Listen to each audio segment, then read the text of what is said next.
India के prime minister और USA के जो प्रेसिडेंट है सर जो बाइडेन के दरमियान एक एग्रीमेंट साइन हुआ है। इंडिया को $15 बिलियन की इन्वेस्टमेंट करने जा रहे हैं सेमीकंडक्टर बनाने की फील्ड के अंदर। कोई वो जितना भी मजबूत हो जाए उसका फ़ायदा ये है कि जो कुछ बनाएगा ये मुसलमान जो है ये इन्हीं के काम ही आएगा। वो माजी में भी आता रहा है और आइंदा भी इंशाल्लाह।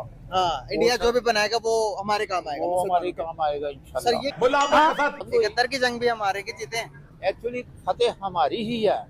किसने बोला था? ले सुना क्या? नमस्कार दोस्तों, जय हिंद। तो दोस्तों स्वागत है आप सभी का एक और मज़ेदार फनी रिएक्शन वीडियो में। तो दोस्तों जैसा कि आपने इंट्रो में देखा ही होगा, आज की वीडियो का टॉपिक है जो कि भारत और यूएसए की एक कंपनी के बीच में मतलब डील हुई है सेमीकंडक्टर को लेके, जिसमें $15 बिलियन के करीब भारत इन्वेस्ट करेगा।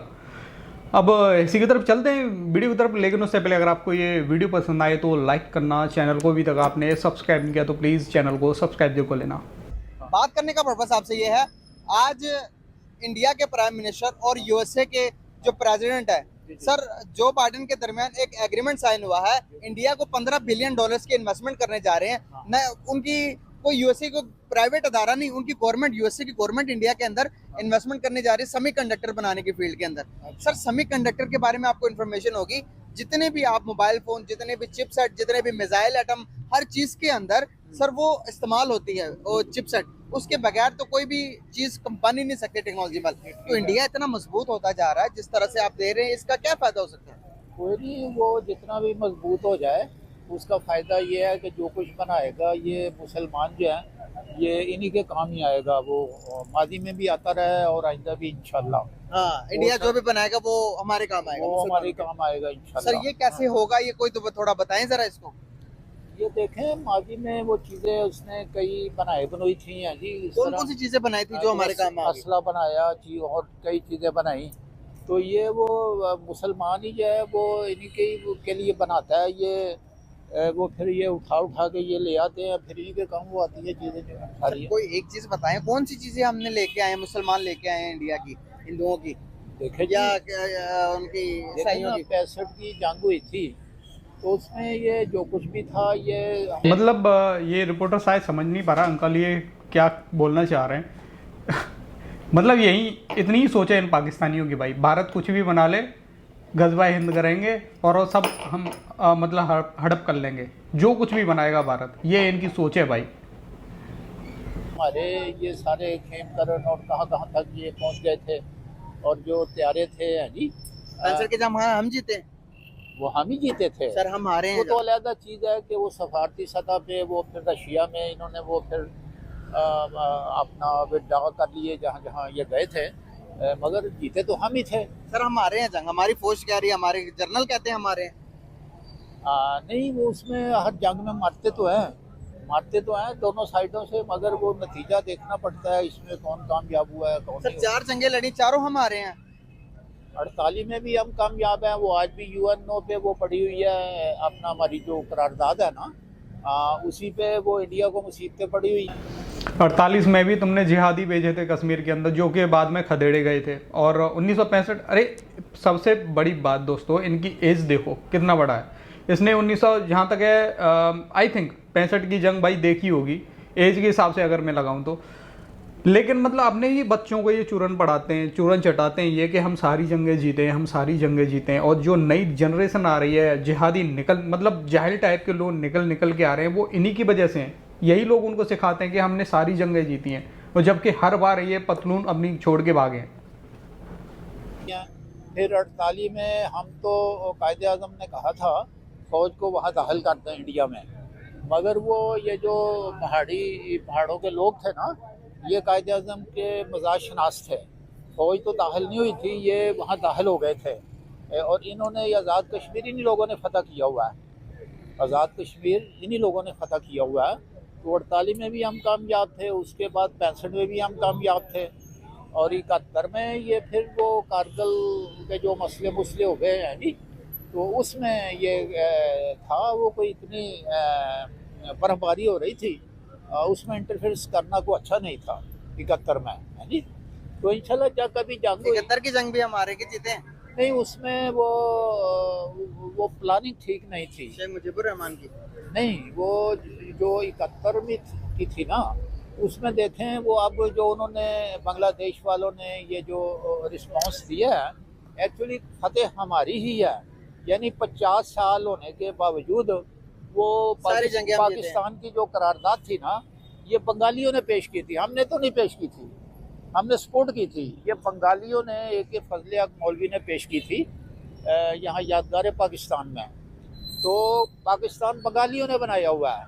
अब बंगालियों को एहसास हुआ है ये तो हमने बनाया हुआ है, हम पाकिस्तान को अपनी ही करारदाद की हम नफी करें, ये तो हो ही नहीं सकता। ये तो बंगालियों की ही करारदाद है जो पाकिस्तान की करारदाद है। हाँ, इस वजह पाकिस्तान से वो अलहदा हो ही नहीं सकते। अलग हो तो एक खुद वो नहीं, अब फिर वो कोशिश कर रहे हैं कि हम चूँकि ये वतन हमने ही बनाया हुआ है इसलिए हम इसी से अटैच रहें। इंडिया से तो सवाल ही पैदा नहीं होता, ना उनका कल्चर है ना उनकी सिविलाइजेशन है, वो तो मिलती नहीं है। क्योंकि पाकिस्तान बना था मदीने स्टेट की बुनियाद पे। जिस तरह जो मदीने की स्टेट है ना, हजूर सल्लम ने कुफर ज़ारे एक मिनट, ये सिविलाइजेशन की बात कर रहा है, दूसरा बोल रहा है कि बंगाली दोबारा से कनेक्ट होना चाहते हैं पाकिस्तानियों से। ये तो इन लोगों ने जब भी बोला था कि भारत की बहुत बड़ी हार है, हमारी बहुत बड़ी जीत है, तब जब तालिबान आए थे अफगानिस्तान के अंदर, आज यही उल्टे पे ले जा रहे हैं। रही बात बांग्लादेश की, तो बांग्लादेश की महिलाओं की इज्जत तुम लौटा सकते हो भिखमंगो? नहीं लौटा सकते, क्योंकि 12 लाख के करीब महिलाओं के साथ में तुम्हारी आर्मी ने रेप किया था। और उन्हीं बंगालियों को तुम उन्हीं की भाषा के लिए उनको हमेशा नीचा दिखाते थे। उनके खाने पीने पे, रहन सहन पे तुम उनको नीचा दिखाया करते थे। इज्जत लौटा सकते हो तुम भिखमंगो? आज बोल रहे हैं कि वो कनेक्ट होना चाहते हैं।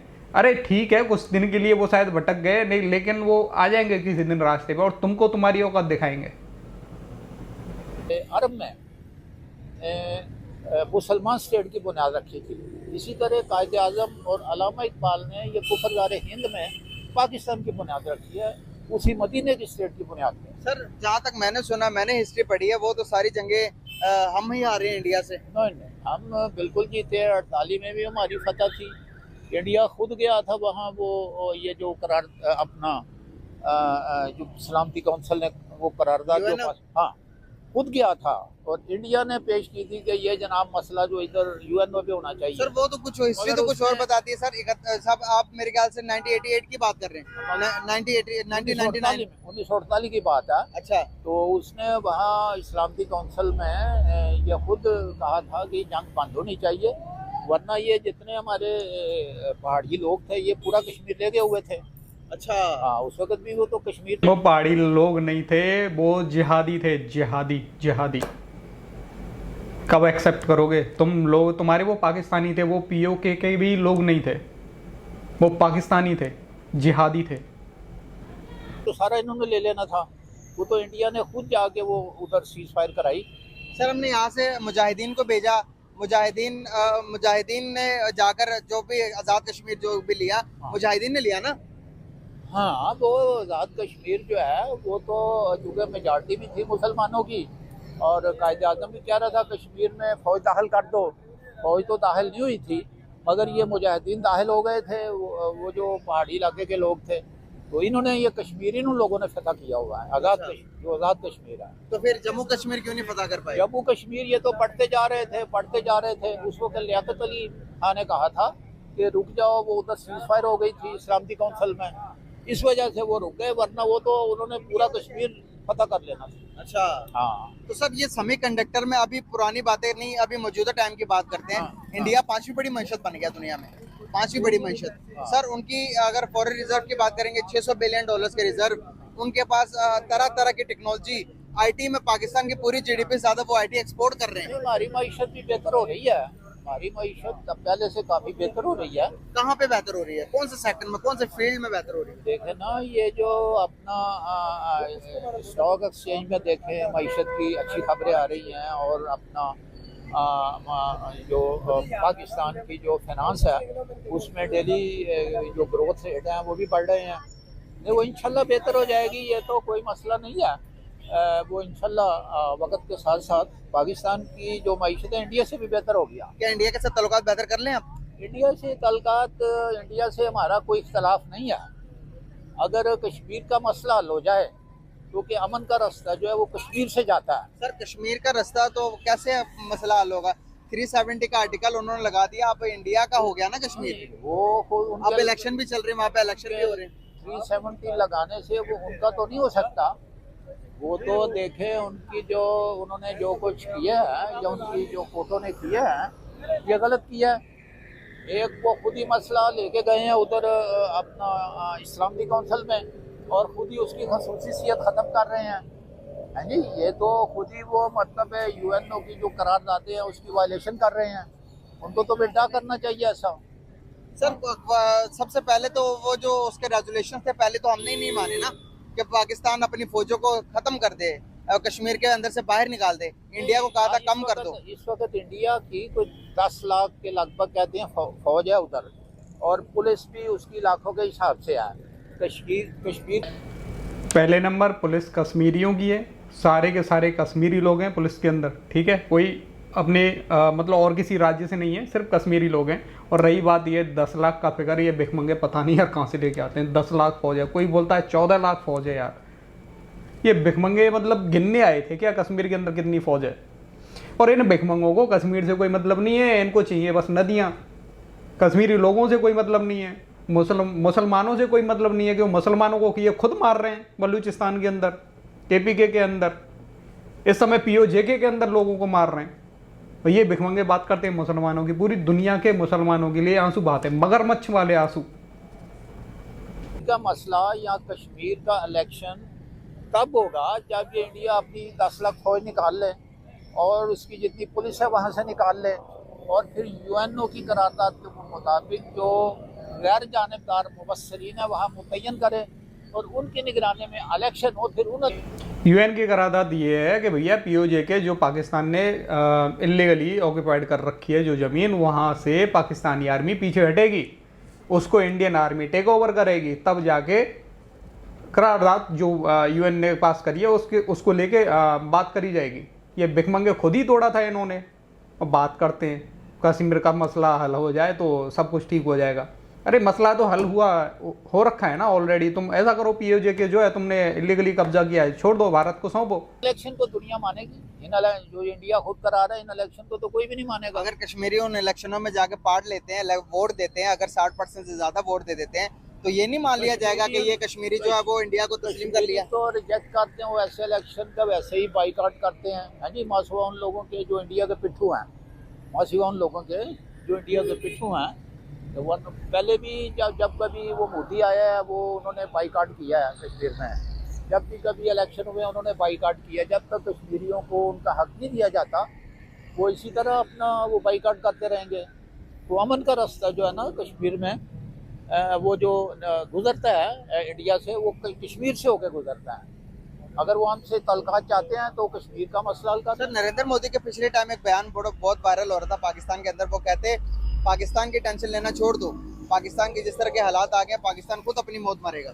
नहीं, ऐसी बात नहीं है। तो आपको नहीं लगता, आप थोड़ी आंखें खोलकर जरा देखें, इकोनॉमी को देखें। बलूचिस्तान के अंदर जो तहरीकें उठ रही हैं, गिलगित बल्तिस्तान के अंदर ये जो सा गंडापुर जो कर रहा है, पूरे के पूरे पेशावर को अलग करने की बातें कर रहा है। ये सारे जो है ना दुश्मन है। देखें उधर से जो दहशतगर्दी इंडिया करा रहा है, जो अफगान बॉर्डर पे दहशतगर्दी, इसके पीछे इंडिया का हाथ है।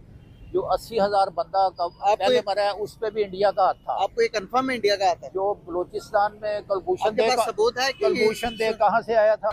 अरे कुलभूषण यादव की बात करते हैं हमेशा यार। तुम लोग उनको ना तो सजा दिला पाए, ना कुछ कर पाए, तुम्हारे पास सबूत ही नहीं है।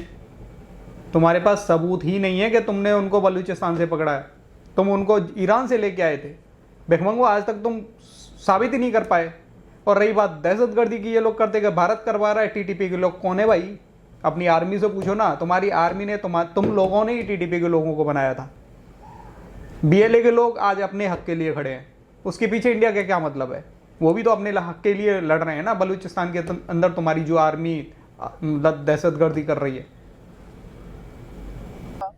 वो उधर से आया था। मगर तो इंटरनेशनल कोर्ट ऑफ जस्टिस में जाकर उसको इंसाफ क्यों नहीं दिलवाया, ये सजा क्यों नहीं दिलवाई कि अगर ये कुलभूषण इंडिया का था? वो उधर केस चल रहा था, वो पता नहीं अब उसके वो इनके वो कस्टडी में था। हाँ जी, तो अब उसकी देखे चाहिए कि ऐसे बंदे को फांसी दिलवाएं क्योंकि ये दहशतगर्दी का सबब जो दुनिया में है ना, ये यहाँ कश्मीर का मसला है या फ़लस्तीन का है, यहाँ इसराइल टेररिस्ट स्टेट है दुनिया में, जहाँ भी दुनिया में दहशतगर्दी है, और यहाँ इंडिया है जहाँ भी दहशतगर्दी हो रही है।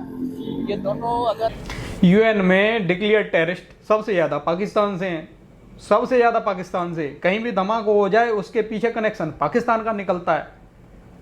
और जब इन भिखमंगों की इंडिया बजाया जा रहा है तो इनकी ऐसी सुलगी हुई है कि इनको इंडिया टेररिस्ट स्टेट दिखाई दे रहा है। मतलब इन भिखमंगों की बच जाए तो ये लोग मासूम लोगों का खून बहाते रहें पूरी दुनिया में। यूएन में इनको टेररिस्ट स्टेट डिक्लेयर करके इन पे जो रेस्ट्रिक्शन इम्पोज कर दे, तो मेरा हमारे कहने से यूएन मेरा थोड़ी ख्याल करेगा। हाँ? हमारे कहने से यूएन थोड़ी करेगा। यूएनओ को चाहिए ना, जो मतलब जिस मकसद के लिए बनी है, कम अज कम उस मकसद को अमन के लिए और आश्ती के लिए बनी है। सर वो तो यूएन तो कहता है कि जो अगर टेररिज्म जो है पाकिस्तान के अंदर बहुत ज्यादा बढ़ गई, इसको कम किया जाए।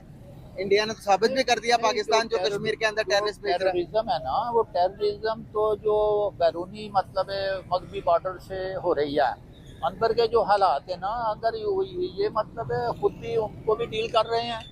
अंदर के कई टेररिस्ट जेलों में पड़े हुए हैं, ये फिर अपनी मौत आप मरेंगे। हाँ जी, बिल्कुल सही होगा सर। कोई भी मुल्क अपने टेररिस्ट को एक्सेप्ट नहीं करता, तो अंदर के टेररिस्ट से भी निपट रहे हैं। ये उसी तरह है जिस तरह तली करमुलवाजू के दौर में इंटरनल भी टेररिज्म थी और बैरूनी भी टेररिज्म थी। तो देखा दोस्तों आपने, एक से एक जाहिल भरा पड़ा है पाकिस्तान के अंदर, और बहुत अच्छी बात है भाई। ऐसे लोग, मैं तो ये कह रहा हूँ, हर पाकिस्तान के स्कूल के अंदर, हर एक पाकिस्तान की यूनिवर्सिटी के अंदर टीचर या प्रोफेसर टाइप के लोग होने चाहिए जो कि अपनी आवाम को ऐसी ही शिक्षा देते रहें ताकि पाकिस्तानी और से और जाहिल प्रोड्यूस करता रहे। हम तो यही चाहते हैं भाई, पाकिस्तान ऐसे ही जाहिल बनाता रहे। बाकी दोस्तों आपका क्या कहना है? मतलब कि सिंपल सी बात, इस बारे में ज़रूर लिखना है कि आपको इनका जज्बा और हर एक जंग इन लोगों ने जीती है। बाकी आपका क्या कहना है? अपनी राय कमेंट में ज़रूर देना। वीडियो पसंद आई तो लाइक कर देना। फिर मिलते किसी नेक्स्ट वीडियो में, तब तक के लिए जय हिंद, जय भारत।